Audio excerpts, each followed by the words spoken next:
নাড়ি খুব দুর্বল, আজকের রাতটা নাও কাটতে পারে।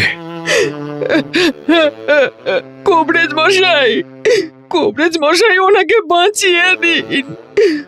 উনি ছাড়া আমার যে আর কেউ নেই। না, কোনো ওষুধ এনার শরীরে কাজ করছে না। মন শক্ত করে ভবিতব্যকে মেনে নিন। লতা, লতা, ওগো, এই তো আমি, এই তো। আমি মরে গেলে পরপর 3 রাত 3 ছেলেকে দিয়ে শ্মশানে আমার জন্য খাবার পাঠিও, ওই বড় বট গাছের নিচে। জল জল জল। ডাক এসে গেছে মা, এখন মুখে একটু জল দিন।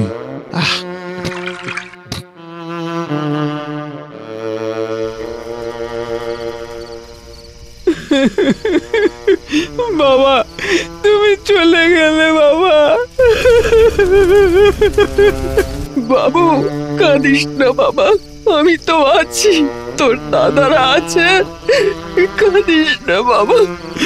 বাবা, বাবা।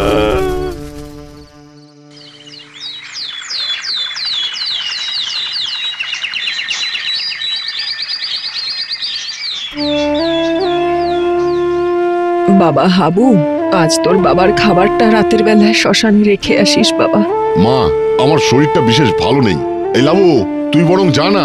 সে কি, আজকে তো তোমার যাওয়ার দিন বর্দা। আমার শরীরটা জুতে নেই। তাহলে বরং বাবুকে পাঠিয়ে দাও। এটা ঠিক বলেছিস লাবু। বাবু, বলো বর্দা। তুই রাতে বাবার খাবারটা ওই শ্মশানে রেখে আসিস তো, আমার শরীরটা না ভালো নেই। ঠিক আছে বর্দা, বাবাকে খাওয়াবো, এর চেয়ে বড় খুশি আর কি হতে পারে।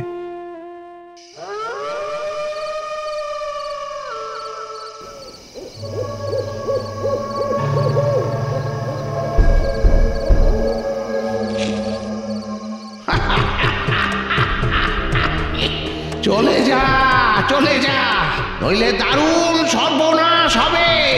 বাবা, বাবা, আমি এসেছি তোমার জন্য খাবার নিয়ে। এখনো বলছি চলে যা। পিতা স্বর্গ, পিতা ধর্ম, পিতা হি পরমং তপঃ, পিতরি পিতৃমাপন্নে প্রিয়ন্তে সর্বদেবতা। আমি তোর সর্বনাশ করব। বাবা, তুমি এসো, তুমি তো আসবে বলেছিলে বাবা। বাবা, চোখ খোল বাবু, আমি এসেছি। বাবা, আজ তো তোর বর্দার আসার কথা, তা সে এলো না কেন? বর্দার শরীরটা ভালো নেই, তাই আমি বললাম যে আমিই যাচ্ছি। তাই ঠিক আছে, আজকের মতো যাচ্ছি, কাল মেজোকে পাঠিয়ে দিবি। ঠিক আছে বাবা।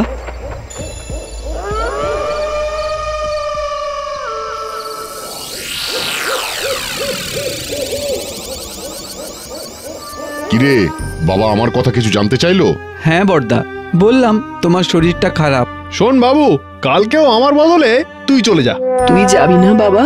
মা, শ্মশানে যেতে আমার ভালো লাগে না, আর বাবু তো সারাদিন ঘরেই শুয়ে বসে থাকে। হ্যাঁ, তাছাড়া বাবার তো খাবার পাওয়া নিয়ে কথা। আচ্ছা মেজদা, আমি কাল রাতেও যাব। ব্যাস, সমস্যার সমাধান হয়ে গেল। তোর মঙ্গল হোক, তোর মঙ্গল হোক।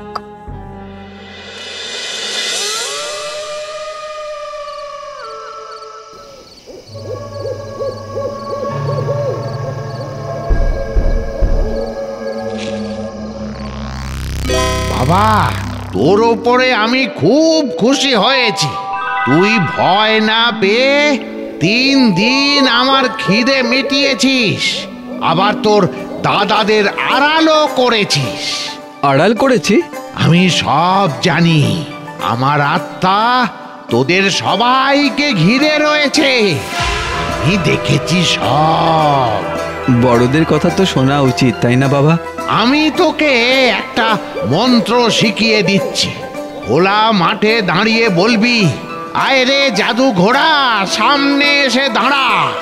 বলার সাথে সাথে একটা সাদা চিকন ঘোড়া সামনে এসে দাঁড়াবে।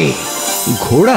সেই ঘোড়াকে গায়ে গলায় আদর করে ওর ডান কানের ভেতর দিয়ে ঢুকে বাঁ কান দিয়ে বেরিয়ে যাবি। তারপর দেখবি জাদু ঘোড়ার জাদু। এটাই তোর সততার পুরস্কার। আমি এবার আসি। আর তোমাকে দেখতে পাবো না? না বাবা, আমি এবার যাই। বাবা,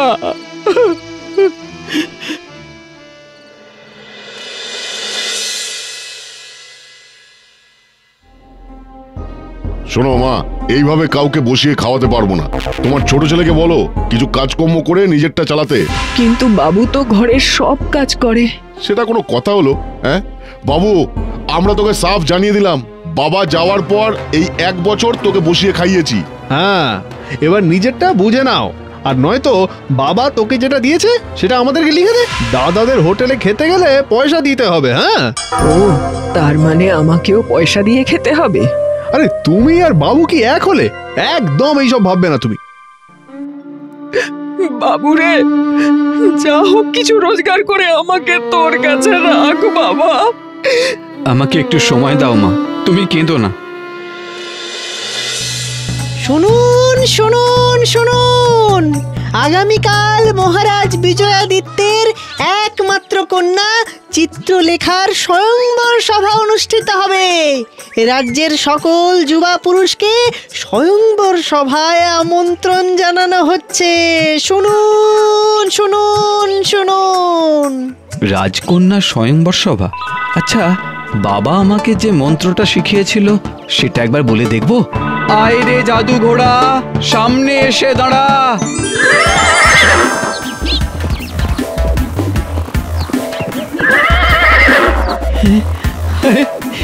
এবার বাবার কথা মতো ঘোড়াটাকে আদর করে ওর ডান কানের ভিতর ঢুকে যেতে হবে।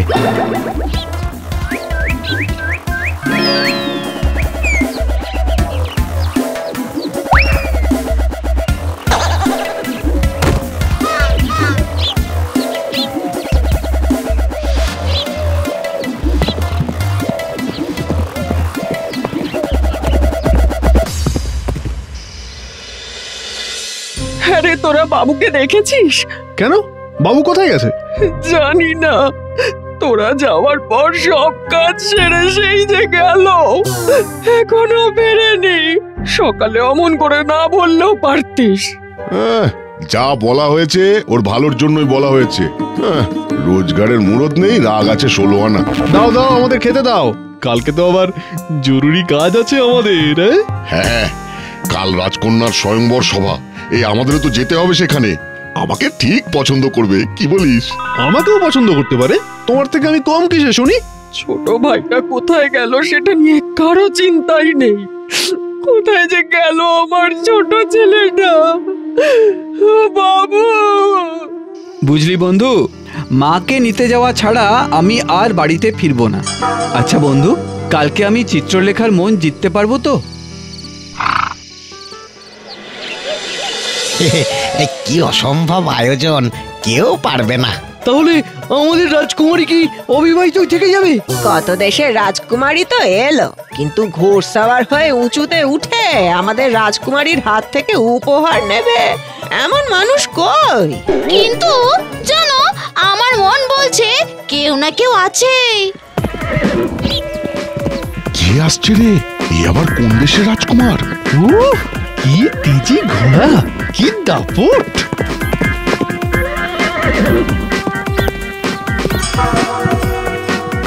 জয় কুমারের জয়, জয় রাজকুমারী চিত্রলেখার জয়। সাবাস! কোন রাজ্যের রাজকুমার তুমি? তোমার সঙ্গেই আমি আমার কন্যার বিবাহ দেব, আর দেব আমার এই রাজ্য। আমি কোনো রাজার কুমার নই মহারাজ, আমি চাষির ছেলে। আমার বাবা মধুসূদন দাস, আর আমার নাম বাবু। চাষির ছেলে? তাতে কি হয়েছে বাবা? ও তো আমার স্বয়ংবর সভায় এসে নিজের যোগ্যতায় আমার হাত থেকে উপহার নিয়েছে, আর আমি ওকে ভালোবেসে ফেলেছি। রাজকুমারীর বিবাহ এই বাবুর সাথেই দেওয়া হোক। মহারাজ, আপনি কথা দিয়েছেন, সুতরাং আপনাকে কথা রাখতেই হবে। বেশ, স্বয়ংবর সভার শর্ত অনুযায়ী আমার কন্যার সঙ্গেই তোমার বিবাহ হবে। মহারাজ, আমি আমার মাকেও আমার কাছেই এনে রাখতে চাই। বাবা, ওর মাকে সম্মানের সাথে আনার ব্যবস্থা করো। বেশ, যাও তুমি তোমার মাকে নিয়ে এসো। চলো আমার বন্ধু, আমার মায়ের কাছে।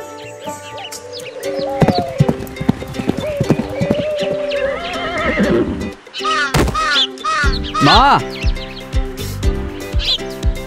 কে তুমি বাবা? তোমার গলার আওয়াজ ঠিক আমার ছোট ছেলের মতো। হ্যাঁ মা, আমি তোমারই বাবু। আমি তোমাকে নিয়ে যেতে এসেছি। কোথায় বাবা? রাজপ্রাসাদে। চলো, যেতে যেতে তোমাকে সব বলছি।